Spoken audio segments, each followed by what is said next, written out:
Hello everyone, this is John Corey Jackson, and this is the Everyday Living with John YouTube channel where I share with you faith-based biblical principles that you can apply to your everyday life. In one of my recent videos, I did a video about why Christians shouldn't want wealth, the damage that it can do to your relationship with God if you don't put it in its proper perspective. And that is true.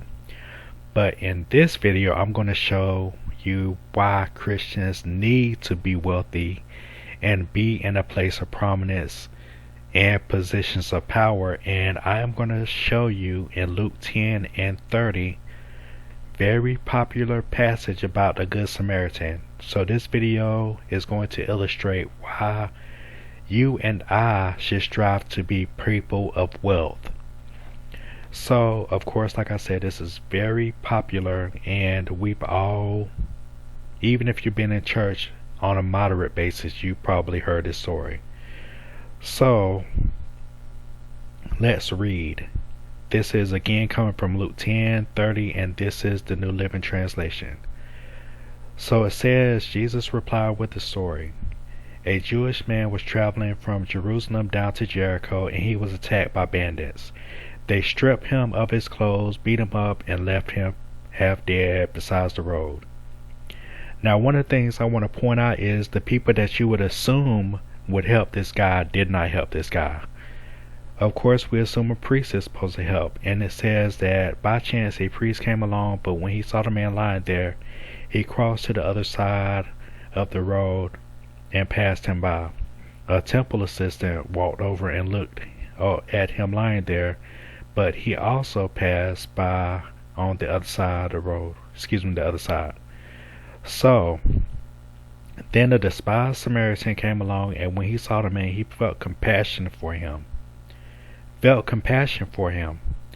Now, you would think the priest of all people, and even the temple assistant, that they would feel passion and feel some type of way that this man has suffered a great injustice.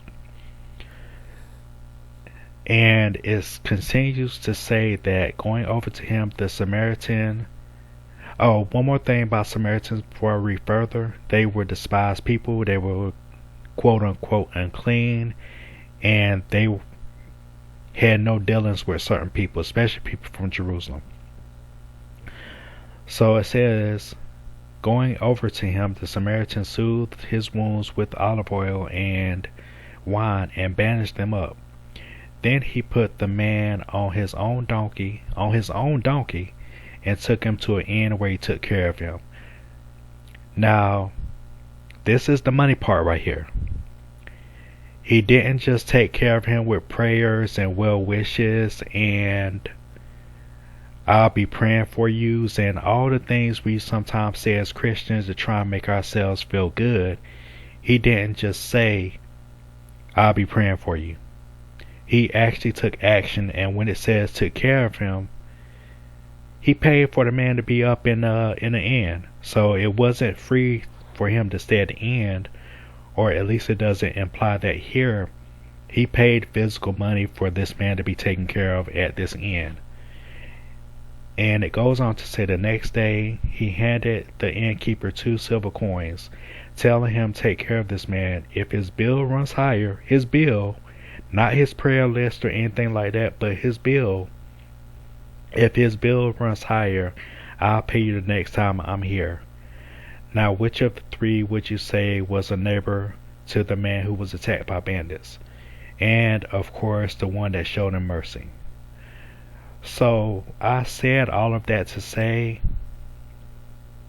if you want to be in a better place to take care of our own, we have to be people that have the means to be philanthropic. It's great to pray for people, and praying should be your first recourse whenever someone says, I need X, Y, or Z. But you can go further in showing love into taking care of someone with your money. I think I heard Myron Golden say something like, if you're in a position you have money, you have more means to be charitable with. You can be a Christian that only doesn't have to pray for people, but you actually can put that prayer into action with financial gain. And if we're being honest with ourselves, money is the way this world works.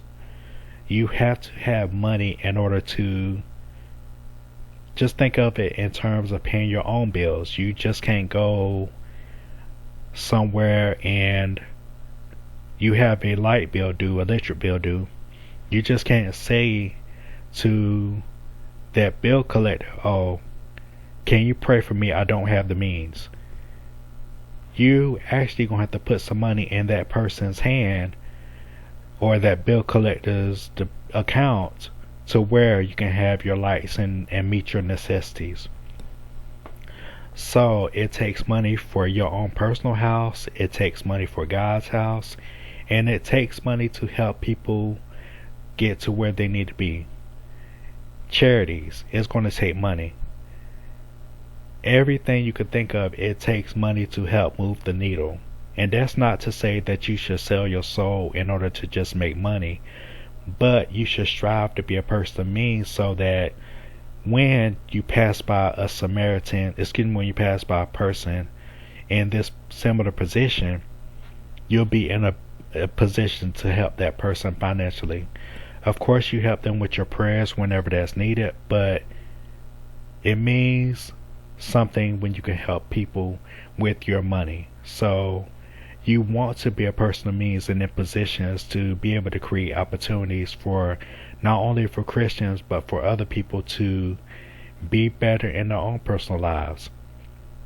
If we look at something like what TD Jakes is doing, and Pastor Jakes is not only praying for people, but he's working on a project where he's opening facilities for people to stay, open up homes.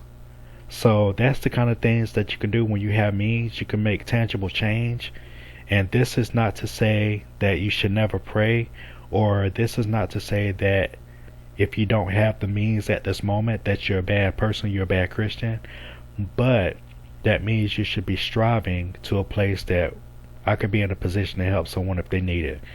I can be in a position to help my mom if she needs a surgery. I could be in a position to help a person that I know is struggling with, that just got laid off a job. And that moves the heart of God whenever you use your money for a cause like that. So when you're in a position to give in that sense, to be a person of means, that you can give to causes, you can give to things that matter, you want to be able to do so. The Bible says whenever it is in your power to do good, you want to be able to do it. So that means financially as well. So if you pass by someone that's hungry and they say, "I'm hungry," you don't only want to just offer your prayers, you want to be in a position that give that person bread as well. So that's the point of this video. I don't think Christians are meant to be broke. We're meant to be people that can move the world. And we need money as a resource to be able to move the world, not just our prayers or our well wishes. Thank you so much, guys, for checking out the video. Like, comment, subscribe, and share this video if you feel like you got value from it. So I challenge you to be a person that wants to be in a position that you can be a giver, not only to the house of the Lord, but to other charities of substance and other places of substance that can use the financial help. Thank you, guys. God bless you, and I will see you in the next video. Be blessed.